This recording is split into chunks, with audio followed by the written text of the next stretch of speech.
기도하겠습니다. 말씀 보겠습니다. 오늘 우리 주신 하나님 말씀은 신약성경 사도행전 9장입니다. 신약성경 사도행전 9장 32절에서 43절까지 말씀입니다. 신약 사도행전 9장 32절에서 43절까지 제가 가진 성경은 신약 203페이지 어간에 있습니다. 말씀 봉독하겠습니다. 그때에 베드로가 사방으로 두루 다니다가 룻다에 사는 성도들에게도 내려갔더니 거기에 애니아라 하는 사람을 만나매 그는 중풍병으로 침상 위에 누운 지 8해라. 베드로가 이르되 애니아야, 예수 그리스도께서 너를 낫게 하시니 일어나 내 자리를 정돈하라 한데 곧 일어나니 룻다와 사론에 사는 사람들이 다 그를 보고 주께로 돌아오니라. 요바에 다비다라 하는 여제자가 있으니 그 이름을 번역하면 도르가라. 선행과 구제하는 일이 심히 많더니 그때에 병들어 죽음에 시체를 씻어 다락에 누이니라. 룻다가 요바에서 가까운지라 제자들이 베드로가 거기 있음을 듣고 두 사람을 보내어 지체 말고 와 달라고 간청하여 베드로가 일어나 그들과 함께 가서 이르매 그들이 데리고 다락방에 올라가니 모든 거부가 베드로 곁에 서서 울며 도르가가 그들과 함께 있을 때에 지은 속옷과 겉옷을 다 내보이거늘 베드로가 사람을 다 내보내고 무릎을 꿇고 기도하고 돌이켜 시체를 향하여 이르되 다비다야 일어나라 하니 그가 눈을 떠 베드로를 보고 일어나 앉은지라. 베드로가 손을 내밀어 일으키고 성도들과 과부들을 불러들여 그가 살아난 것을 보이니 온 요빠 사람이 알고 많은 사람이 주를 믿더라. 베드로가 요빠에 여러 날 있어 시몬이라 하는 무두장이의 집에서 머무니라. 아멘. 지난주에는 사울의 회심에 대한 말씀이었습니다. 사울의 회심은 굉장히 극적입니다. 당장 예수 믿는 사람을 잡아 죽이려고 했던 사람이 돌아서서 돌이켜서 예수를 증거하는 사람이 되었기 때문에 굉장히 극적이다라고 볼 수 있습니다. 그래서 이 종종 사울의 회심을 부러워하시는 분들을 이렇게 보게 됩니다. 나도 저렇게 극적으로 예수님을 좀 만났으면 이런 말들을 들어봅니다. 그럼 저는 그렇게 대답을 해드립니다. 눈이 멀으셔도 괜찮겠습니까? 네. 바울의 극적인 회심은 사실은 눈먼이라는 아픔도 있음을 기억하시고 이렇게 예배하면서 하루하루 일상을 살아가면서 하나님의 은혜를 깨닫고 예수님을 만나는 것이 가장 복된 길입니다. 일상의 소중함, 주어지는 예배의 소중함을 가지시고 오늘도 함께 말씀 가운데 집중할 수 있기를 간절히 바랍니다. 예루살렘을 방문한 사울을 이제 죽이려는 사람들이 있어서 고향인 다소로 피하게 됩니다. 갈라디아서 1장 17절부터 2장 1절 말씀까지 이렇게 종합해 보면 다소에서 한 10년여 기간 동안 이렇게 머물게 됨을 우리가 알 수 있습니다. 많은 주석가들이 고향에서의 이 10년 기간을 사도 바울이 그대 사역을 철저히 준비한 기간이었다라고 이렇게 보고 있습니다. 10년 동안 고향에 머무르면서 사도 바울은 그 앞에 이제 자신이 감당할 그 굉장한 일들을 잘 준비하였던 것입니다. 극적인 회심으로 복음의 선봉장이 되기 시작한 이 사울을 소개하는 것으로 잠시 멈추고요. 이제 다시 베드로에게 중심이 좀 옮겨집니다. 사도행전에 나타난 베드로의 행적을 보면 이렇습니다. 갈만산에서 예수님의 승천을 본 다음에 마가의 다락방으로 이동을 합니다. 그래서 열심히 기도하고 또 2장에 와서는 성경에 근거하여서 설교함으로써 수많은 사람을 예수님께로 하나님께로 돌아오게 하는 그 역사를 보여줍니다. 그리고 성전 미문에 앉아있던 난전뱅이를 고치는 장면이 나오죠. 은가금은 내게 없거니와 하는 그 유명한 말씀을 우리가 전에 들었습니다. 그리고 아나니아 삽비라 사건도 이렇게 좀 개입이 되어 있습니다. 그것으로 또 종교 지도자들에게 잡혀서 옥에 갇히기도 합니다.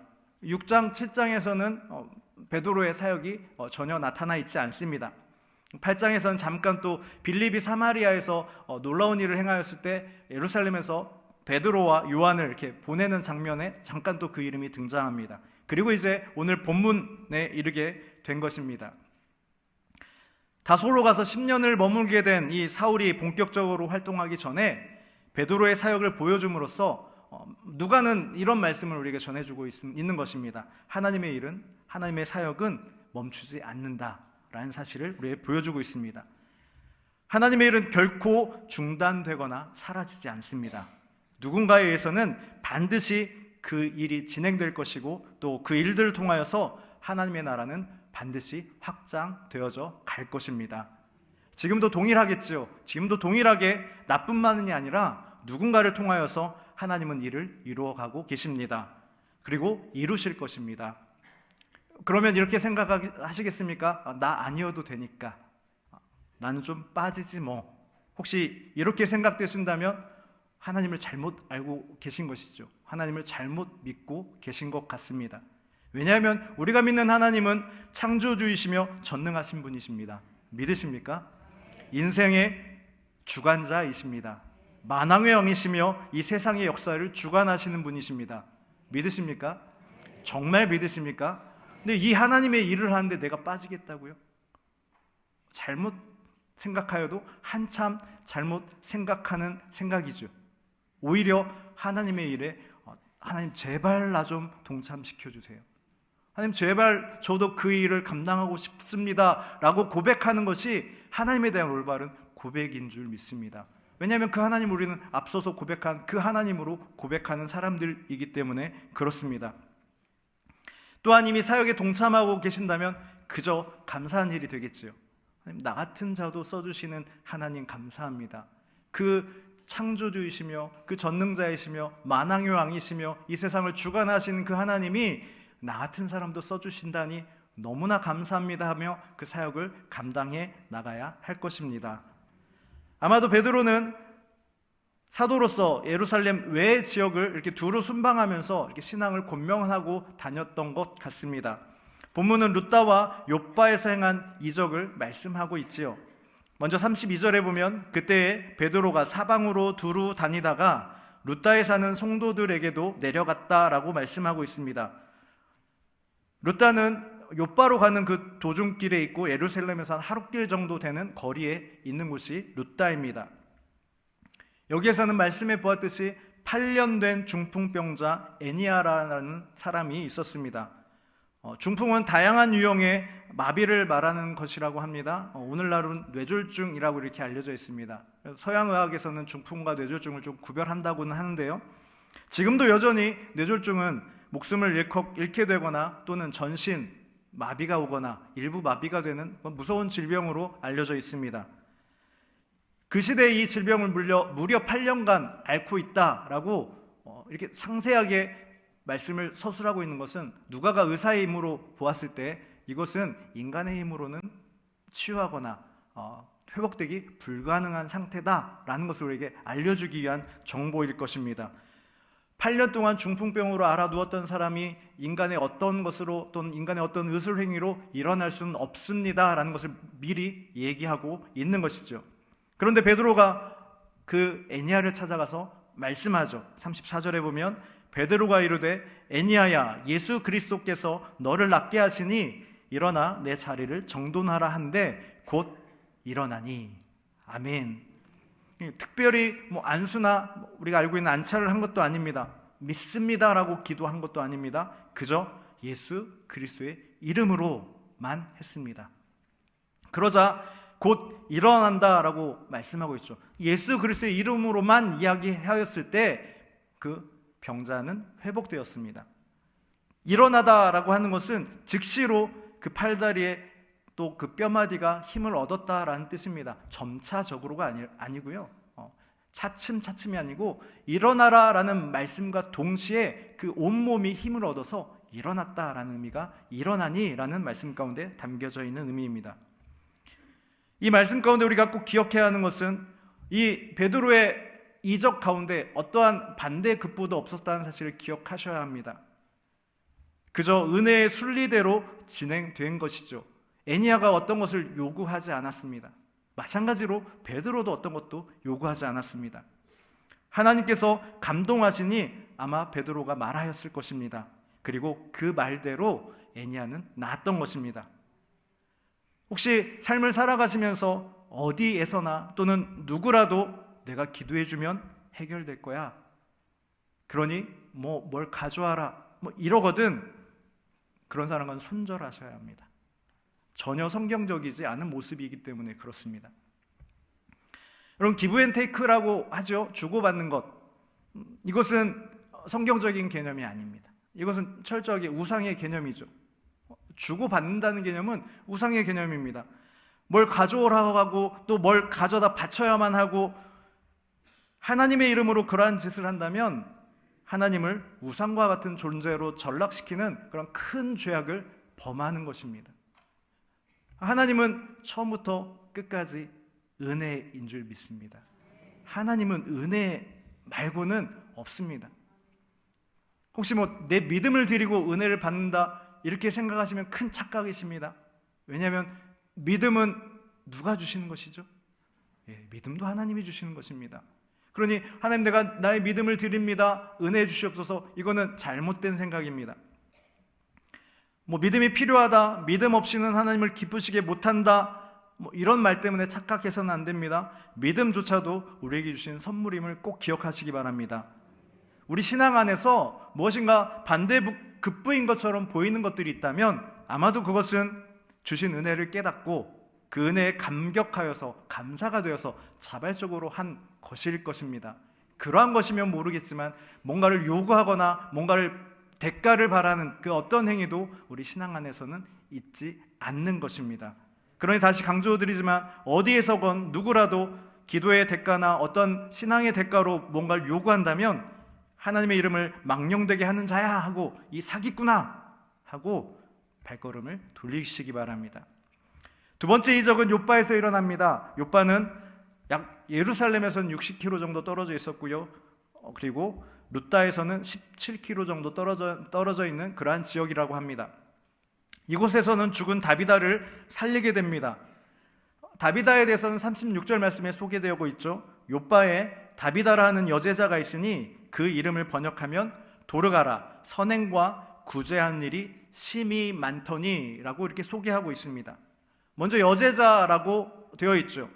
여기서 제자는 단순히 예수님을 따르는 사람, 예수님을 믿는 사람이 아니라 그런 의미보다도 예수님의 가르침을 잘 들어서 그것들을 새기고 그 말씀대로 사는 사람이라는 의미가 담겨져 있습니다.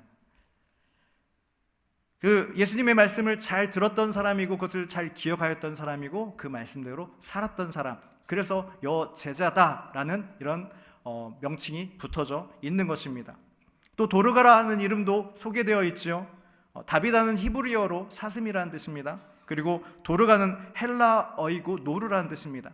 둘 다 눈이 좀 아름다운 동물들이죠. 그러니까 아마 선함을 연상시키기 위해서 이 이름을 소개한 것 같습니다.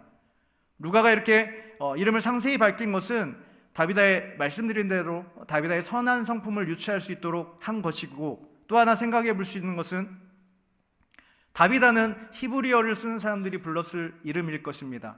히브리어니까요. 그리고 도르가는 헬라어를 쓰는 사람들이 불렀을 이름이었을 것입니다. 즉 두 언어의 이름을 같이 언급함으로써 다비다의 선행이 편가름이 없었다는 사실을 말씀해주고 있는 것입니다.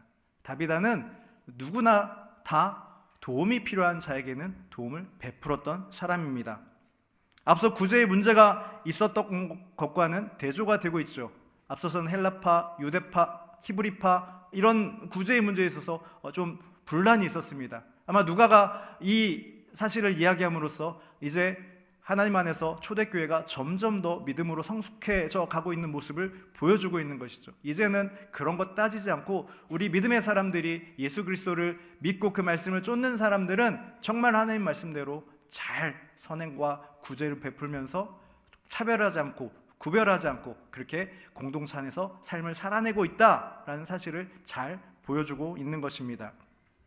선행과 구제한 일이 심히 많았다라고 하고 있죠. 그래서 선행은 의롭다 하는 차원을 넘어서는 것입니다. 우리가 의롭다라고 하는 것들은 윤리적으로 옳은 일을 하는 게 의롭다라는 행위입니다. 즉 길거리에 10만 원이 주어 있으면 내가 가져야지가 아니라 찾아줘야 되는 게 옳은 일입니다. 아닌가요? 네. 내가 가져야 되는 것인가요? 네. 10만 원이 떨어져 있으면 너 금액이 적어서 그러신가요? 네, 한 1,000만 원이 떨어져 있으면 1,000만 원이 떨어져 있으면 주는 것이 옳은 일입니다. 그래서 이것을 의로운 일이다라고 합니다. 그런데 선행이라는 것은 이것을 뛰어넘는 것이죠. 무슨 의미가 담겨져 있는 것이냐면 나의 것을 희생해서 옳은 일을 하는 것, 이게 선행입니다. 그러니까 해야 할 일을 하는 것이 아니라 나의 것을 희생해서 옳은 일을 하는 것.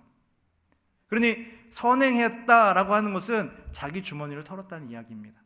어디 누가 후원을 주어서 후원을 받아서 누가 도와줘서 그것들로 이렇게 베풀었다가 아니라 이 다비다는 내가 가진 것으로, 그가 얼마큼 가지고 있는지는 알 수 없지만 내가 가진 것으로 기꺼이 했다라는 것이 선행이라는 의미입니다. 그리고 특별히 그 중에서 경제적인, 물질적인 지원을 하는 것을 구제라고 합니다. 그러니까 다비다는 선행과 구제를 많이 한 그러한 여제자였던 것입니다. 구약에서도 구제에 대해서 말씀하고 있죠. 대표적인 구제의 대상은 고아와 과부들이었습니다. 바로 아까도 말씀드렸지만 다비다는 그 말씀을 잘 따랐던 사람입니다. 다비다가 많이 구제한 사람들이 과부들이었으니까요. 고아와 과부라고 말씀하신 것은 대표적으로 약자를 지칭하는 것입니다. 그러니까 사회적 약자를 바라본다면, 우리가 사회적 약자를 내 눈안에 그 사회적 약자가 들어온다면 그들을 구제하라가 구약에서부터의 하나님의 뜻이었습니다. 그리고 신약에 있어서도 당연히 그것들은 유효한 것이고 이어져 내려오는 것입니다. 이 다비다는 이 하나님의 요구를 잘 실천한 사람이었던 것입니다. 그래서 앞서 얘기한 여제자라는 이런 호칭에 합당한 여인이었던 것입니다. 이런 다비다가 죽었으니 아마도 마을 전체가 슬픔이 있었을 것 같습니다. 그래서 베드로가 가까이 있다는 소식을 듣고 와달라고 간청하였습니다. 베드로를 왜 불렀는지 명확하게 나오지는 않습니다만은 아마 그 루다에서의 이적의 소식을 들었을 것입니다. 그러니 어떤 기대감을 가지고 베드로를 불렀을 수도 있습니다. 혹시 다비다를 살릴 수 있지 않을까라는 기대감이 있었을 수도 있고요. 거기까지는 아니어도 이 유력한 신자의 죽음 앞에서 유력한 또 사도를 불러서 아마 기도와 위로를 받고 싶은 마음이 있었을 것입니다. 초청을 받은 베드로가 어떻게 합니까? 다락방으로 올라갑니다. 그래서 그곳의 모든 과부들이 다시 한번 베드로에게 선행을 증거하죠. 39절 말씀을 보면 베드로가 일어나 그들과 함께 가서 이르매 그들이 데리고 다락방에 올라가니 모든 과부가 베드로 곁에 서서 울며 도로가가 그들과 함께 있을 때에 지은 속옷과 겉옷을 다 내 보이거늘 이라고 말씀합니다. 이때 베드로는 전부 다 나가 있으라고 하죠. 그리고 무릎을 꿇고 간절히 기도합니다. 무릎을 꿇고 간절히 기도한다는 것은 베드로가 전적으로 주님만 의지하겠다라는 그런 마음을 담은 것입니다. 그런 표현을 해주는 것입니다. 주님께만 간구한다는 의미죠. 그리고 시체를 향하여서 다비다야 일어나라 라고 말씀합니다. 어떤 사본에는 이렇게도 되어 있습니다. 주 예수의 이름으로가 들어가 있습니다. 다비다야 주 예수의 이름으로 일어나라 라고 이렇게 되어 있기도 합니다. 그랬더니 다비다가 살아났습니다. 놀라운 하나님의 이적이 일어난 것입니다. 8년 된 중풍병자가 일어난 것도 놀라운 일인데 죽은 사람이 살아났으니 이거야말로 기적이지요. 우리가 얘기하는 기적입니다. 이 두 사건을 보면서 우리가 생각해 볼 수 있는 것은 이 복음에는 철저히 예수님만 드러나야 한다는 사실을 살펴볼 수 있습니다. 베드로를 통해서 기적이 일어났지요. 이 기적이라는 것은 인간의 일이 아니라 하나님의 일입니다. 그러니 이것은 복음이 되는 것입니다. 우리가 성경의 내용을 두 가지로 이렇게 구별을 해본다면 하나는 복음이고 하나는 율법입니다. 그랬을 때 그렇게 구분할 때 복음이라는 것은 무엇이냐면 하나님이 하신 일, 율법이라는 것은 하나님이 우리에게 요구하신 일. 성경은 그렇게 나누어 볼 수 있습니다. 베드로가 행한 것은 하나님이 하신 일이기에 이것은 복음이 되는 것입니다. 그러니 여기에는 예수님만 드러나야 한다는 누가의 생각이 잘 들어가 있습니다. 살펴보면 두 기적 모두 예수님의 모범을 따르고 있습니다. 중풍병자인 애니아는 마가복음 2장 11절에서 가버나움에 살았던 그런 중풍병자를 떠올리게 합니다. 예수님이 그 중풍병자에게 하신 말씀을 기억하시죠? 일어나 내 침상을 가지고 집으로 가라 라고 말씀하셨습니다. 베드로도 애니야에게 일어나 내 자리를 정돈하라 라고 이렇게 이야기하고 있죠. 그리고 다비다를 살린 것은 마가복음 5장 41절에 야이로의 딸을 살리신 것이 떠오르게 합니다. 시끄럽게 우는 사람들도 있었고요. 그리고 베드로는 예수님이 하셨던 것처럼 모든 사람을 밖으로 내보냈습니다. 그리고 죽은 자에게 한 말도 거의 동일합니다. 야이로의 딸에게 예수님이 뭐라고 말씀하셨죠? 달리다 굼이라고 말씀하셨습니다. 그럼 다비다에게 한 말은 다비다 굼이 됩니다. 거의 동일한 언어를 사용하고 있습니다. 베드로는 철저히 예수님이 하신 대로 하고 있는 것입니다. 예수님이 하셨던 그대로, 우리 오버랩이라고 하죠. 정확히 예수님의 모습이 오버랩되면서 사람들로 하여금 예수님을 떠오르게 만들고 있는 것입니다. 적어도 누가는 그렇게 하고 있는 것입니다. 이렇게 기록함으로써 말입니다. 그리고 두 가지 기적 모두 다 예수님의 권능에 의해서 일어난 일입니다. 베드로가 자신이 그런 권능이나 권세가 없었음을 잘 알고 있었을 것입니다. 그래서 두 사건 모두 다 말씀드렸지만 베드로는 어떻게 하고 있습니까? 중풍병자에게도 예수의 이름으로, 예수 그리스도의 이름으로 라고 하고 있습니다. 그리고 다비다에게도 아까 말씀드렸듯이 간절히 기도했다라는 표현과 함께 다른 사본에는 예수님의 이름으로, 주 예수 그리스도의 이름으로 라는 그 그리스도의 이름을 사용하고 있는 것입니다. 즉 예수의 이름의 능력이 앞세워지고 있습니다. 베드로가 자기를 드러내는 것이 아니라 예수님을 드러내고 있습니다. 마찬가지로 누가도 예수님을 드러내고 있습니다. 베드로가 예수님이 하셨다는 것을 강조했다는 사실을 어떻게 알 수 있습니까? 베드로가 기도했다는 사실은 자신이 얘기할 수밖에 없습니다. 왜냐하면 다 나가 있으라고 했으니까요. 아마 베드로가 나와서 그랬을 것입니다. 나는 예수님 이름으로 기도한 것밖에 없어. 그 안에서 뭐 했어요? 나 예수님 이름으로 기도한 것밖에 없어. 베드로가 얘기했으니까 기도했다는 사실을 알았을 것입니다. 그렇게 베드로는 얘기한 겁니다. 난 기도한 것밖에 없어. 예수 그리스도의 이름으로. 그리고 두 가지 기적 모두 예수님의 구원을 알게 하는 표징이 나타나 있습니다. 일어나라라는 이 단어가 그렇습니다. 복음서에서 하나님께서 예수님을 다시 살리셨을 때 사용된 단어하고 같은 단어입니다. 베드로가 사용한 일어나라라는 단어가 예수님 부활하셨을 때, 살아나셨을 때 쓴 단어와 똑같은 단어를 씀으로써 새로운 생명의 부활의 능력, 사람을 살리는 능력, 그 사람을 치유하는 능력, 이것이 예수님께 있다는 사실을 보여주고 있는 것입니다. 부활의 권능에 의해 믿는 자들이 얻게 될 새로운 생명에 대해서 알게 해주고 보여주는 그러한 표징을 보여주고 있는 것이라는 겁니다. 기적을 행한 것이 눈에 보기에는 베드로가 행한 것 같습니다. 하지만 말씀드렸듯이 하나님께서 하는 일이고 하나님께서 하신 일이기에 온전히 베드로가 아니라 예수 그리스도께 포커싱 되어 있습니다. 초점이 맞추어져 있습니다. 그래서 그 안에 내막들은 전부 다 누굴 향하게 만들어주고 있습니까? 예수님, 예수 그리스도를 향하게 만들어주고 있는 것이죠. 그러니 사랑하는 성도 여러분, 우리도 이 베드로의 자세, 누가의 자세를 잘 본받아야 할 것입니다. 하나님의 은혜라고 고백이 되시는 일이 있거든 내가 신앙의 이름으로 무슨 일이든 하신다면 거기에는 하나님만, 예수님만 드러나기를 간절히 바랍니다. 누가 알아주지 않아도 혹 내 이름이 드러나 보이지 않아도 내가 드러나 보이지 않아도 하나님의 일이 이루어졌다면 예수 그리스도의 이름이 드러났다면 그것으로 족하게 여기는 귀한 마음이 있기를 간절히 부탁드립니다. 마지막으로 하나님께서 베드로를 사용하셔서 이 같은 기적을 행하신 목적이 무엇이냐 하는 것입니다. 그것은 이 이적의 결과를 말씀하는 말씀들을 살펴보면 알 수가 있습니다. 루다에서 일어난 중풍병자 애니야를 일으키신 사건의 결과가 35절 말씀입니다.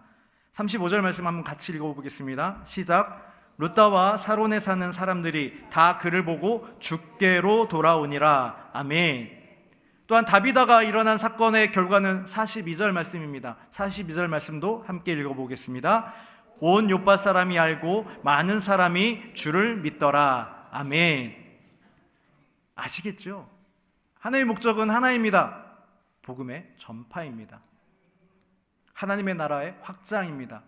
이것들을 통하여서 많은 사람들이 예수 그리스도를 그리고 하나님을 알게 되기를 원하는 것이 하나님이 이 이적을 허락하신 그 목적이 되는 것입니다. 따라서 이 본문을 보면서 우리가 기도할 때 나도 사람을 살렸으면 좋겠습니다가 아니라 나도 중풍병자를 좀 일으켰으면 좋겠습니다가 아니라 하나님, 내 삶을 통하여서 하나님의 복음이 확장되기를 원합니다가 되어야 할 것입니다. 하나님, 나에게 이런 능력을 주십시오가 아니라 하나님, 그 현상을 나타내는 능력이 아니라 하나님, 나의 삶의 능력을 주시옵소서. 내가 내 삶으로 하나님을 드러낼 수 있고 내가 내 삶을 살아감으로 예수 그리스도가 드러나는 그러한 능력이 나에게 있기를 원합니다. 그리고 그러한 능력이 진정한 우리 신자의 능력이 되는 것입니다. 베드로를 통하여 보여주신 두 가지 이적을 잘 기억하시기 바랍니다. 주님은 병자를 치료하시기도 하시는 분이시고 죽은 자를 살리시기도 하시는 분이십니다. 인간의 능력이 아니라 예수 그리스도의 이름의 능력입니다. 그 능력을 우리도 힘입기를 간절히 바랍니다. 그리고 그 능력을 힘입어서 그런 현상을 나타내는 사람이 아니라 삶의 능력을 보여주시기 바랍니다. 우리의 모든 삶을 통하여서 우리의 전 인생을 통하여서 하나님이 드러나는 그러한 귀한 인생이 우리 모두의 인생이 되길 간절히 바랍니다. 끝으로 그것이 나타나지 않는다면 이 이적은 아무런 가치와 아무런 의미가 없었을 것입니다. 그렇다면 동일하게 그 하나님의 살아계심과 예수 그리스도를 나타내는 그러한 삶의 능력이 아니라면 우리의 인생 또한 아무런 가치와 아무런 의미도 없게 될지도 모른다는 그러한 두려움과 불안함을 가지시고 다시 한번 그 하나님의 능력을 우리 삶으로 드러내는, 그래서 하나님의 나라가 확장되는데 우리가 쓰임받는 그런 귀하고 복된 인생들이 우리 모두의 인생이 되기를 주님의 이름으로 축원합니다. 우리 자리에서 일어나서 함께 찬양하시겠습니다.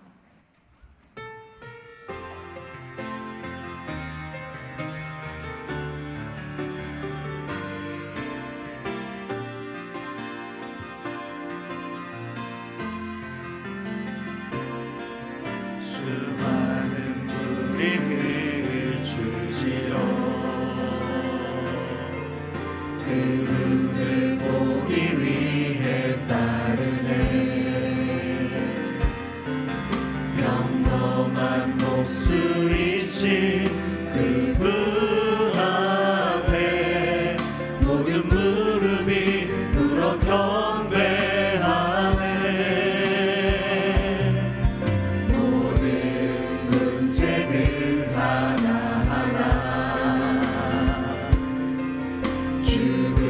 죽음까지도 힘을 잃고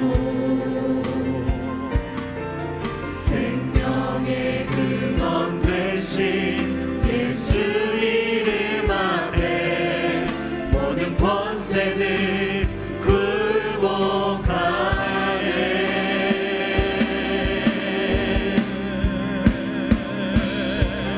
예수 이름 높이세.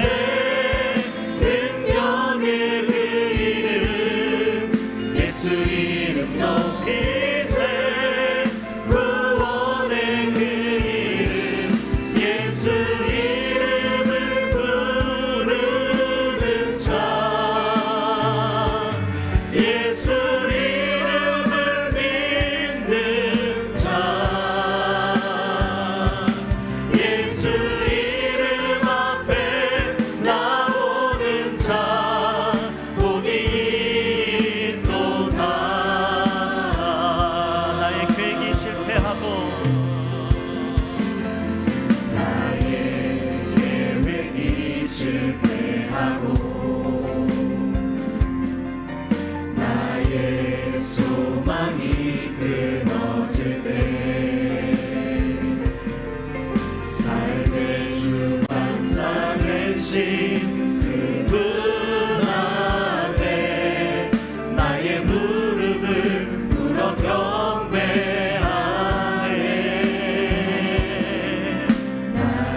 함께 말씀을 생각하며 기도합시다. 하나님, 나의 모든 전 삶을 통하여서 하나님만 드러나게 하여 주시옵소서. 예수 그리스도의 이름이 전파되게 하여 주시옵소서. 하나님 나라가 확장되게 하여 주시옵소서. 내가 나타나는 기적과 이적과 그 현상에 주목하는 것이 아니라 내 삶을 통하여 능력 행하실 그 하나님에 주목하며 나의 인생을 살아가는 그런 귀한 인생, 나의 삶이 될 수 있도록 하나님 함께 하여 주시옵소서. 우리 간절하게 기도하시겠습니다. 은혜가 풍성하신 하나님 감사합니다.